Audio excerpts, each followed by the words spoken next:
All right, when you think of survival, what's the very first thing that pops into your head? Probably a massive hunting knife, right? Or maybe building a roaring fire from scratch, or throwing together a shelter in the woods. But the fascinating reality we're finding from both survival psychology and global health data is that the true deciders of life and death, they're often completely invisible. Welcome to this explainer, where we're going to dive deep and uncover the hidden mental and microscopic forces that actually dictate who survives extreme trauma. And honestly, who thrives in everyday life.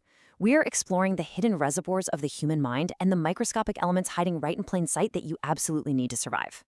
Now, if you've ever taken a wilderness course or honestly even just watched a survival show on PV, you have likely had the classic rule of threes drilled into your head. You know the one. 3 minutes without air, 3 hours exposed to extreme elements without shelter, 3 days without water, and 3 weeks without food. And hey, it's an excellent, super logical framework for prioritizing your physical needs in a crisis. But it leaves out a terrifying, totally invisible requirement that actually sits at the very, very top of that list. That terrifying requirement? It's hope. The exact moment negative thinking or absolute panic takes over, you lose your most critical survival resource. I know, it sounds like some fluffy philosophical concept, right? But in survival psychology, hope is a literal biological necessity. You will not live 3 seconds without it. The instant that little voice in your head convinces you that the situation is just impossible, your brain literally starts shutting down its problem-solving functions. A lack of hope is just as deadly, if not way more so, than a waterborne pathogen or a physical trauma. So, what happens when that hope vanishes completely? Well, it can trigger a truly deadly psychological descent. American POWs during the Korean War actually coined a term for this, give-up-itis. It's a condition where the mind literally orchestrates its own demise. We're not just talking about profound sadness here, it's a clinical cascade following psychogenic shock. It starts with withdrawal, dropping you into profound apathy, and then it just completely strips away your willpower. By stage 4, a person actually stops responding to pain or spoken words, and stage 5, psychogenic death.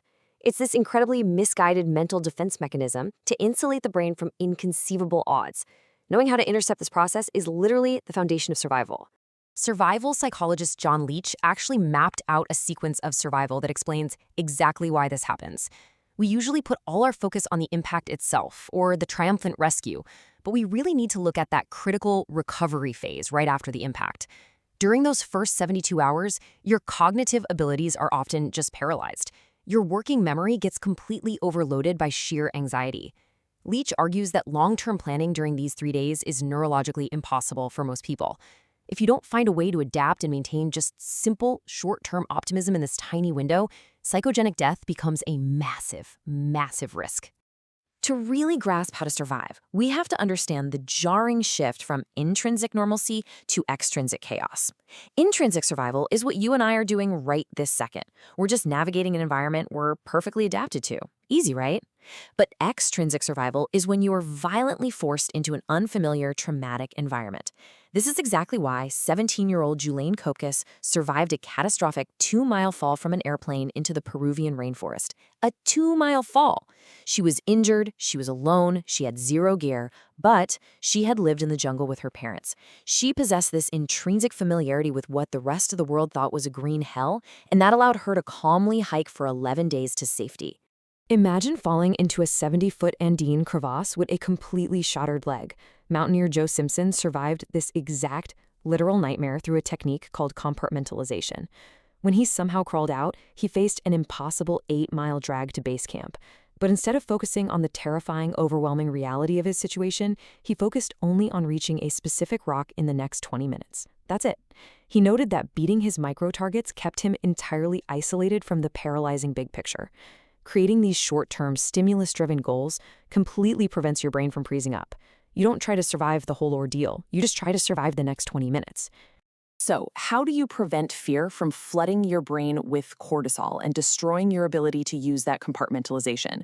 You've got to memorize the STOPA acronym. See, fear triggers this crazy adrenaline cocktail that literally thickens your blood and narrows your vision, preparing you to run or fight. But panic means you can't plan. And if you can't plan, you perish.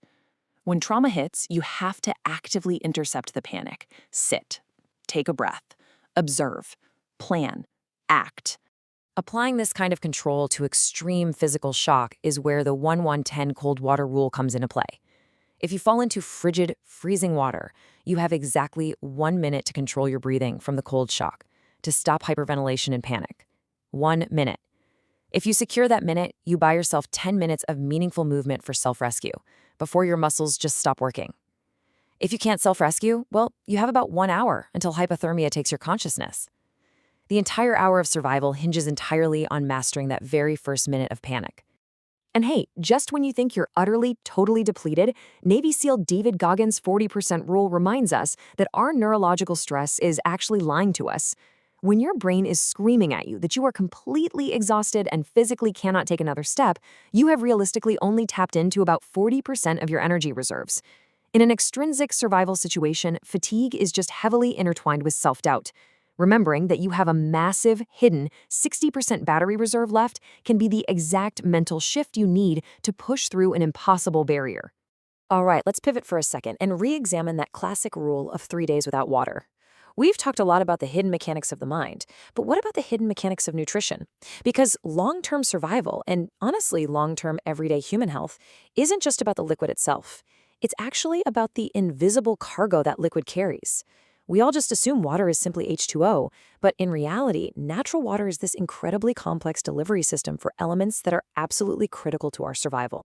To really understand this, we need to look at some eye-opening data from the World Health Organization regarding the vital, microscopic nutrients hiding right there in our daily drinking water. The WHO actually convened experts to analyze what happens when we manipulate water through modern treatments, like desalination. When we strip water of its natural salts just to make it drinkable, we inadvertently strip away elements our bodies desperately need to function. Understanding this completely shifts our perspective of drinking water. It goes from being a simple thirst quencher to an essential daily nutritional supplement.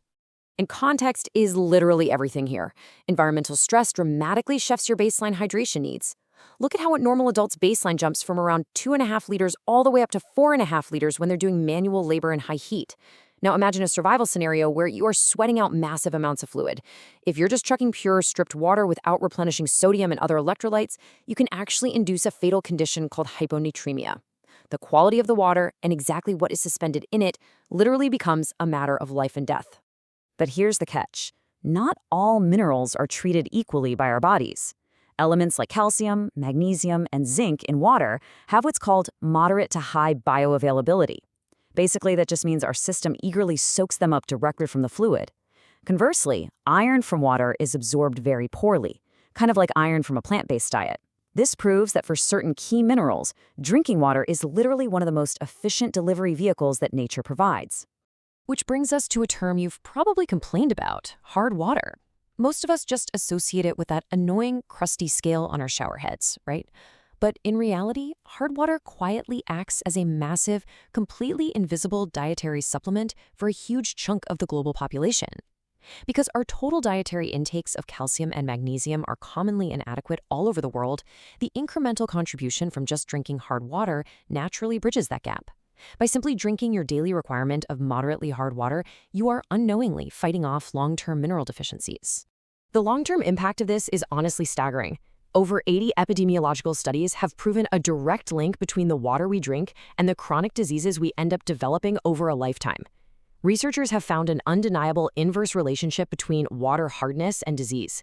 The harder the water, meaning the more calcium and magnesium it's packing, the lower the incidence of certain chronic health issues in that population. It's just an incredible revelation that the basic geological chemistry of your local tap water directly dictates long-term public health. Specifically, the magnesium and calcium in hard water act like an invisible shield, actively lowering your risk of cardiovascular death. The magnesium exerts direct molecular effects on cardiac and vascular smooth muscle cells. It is physically protecting your heart. This is exactly why the World Health Organization emphasizes that artificially desalinated water must be carefully remineralized. Stripping water of its minerals removes this cardiovascular shield completely, so we have to intentionally put that calcium and magnesium back in to protect populations.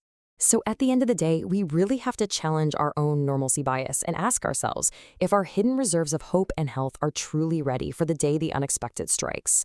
We've seen today that survival isn't just about the fancy gear you carry in your pack. It's the mental compartmentalization you practice, the panic you control in that first minute, and the invisible, microscopic armor you consume every single day in your water.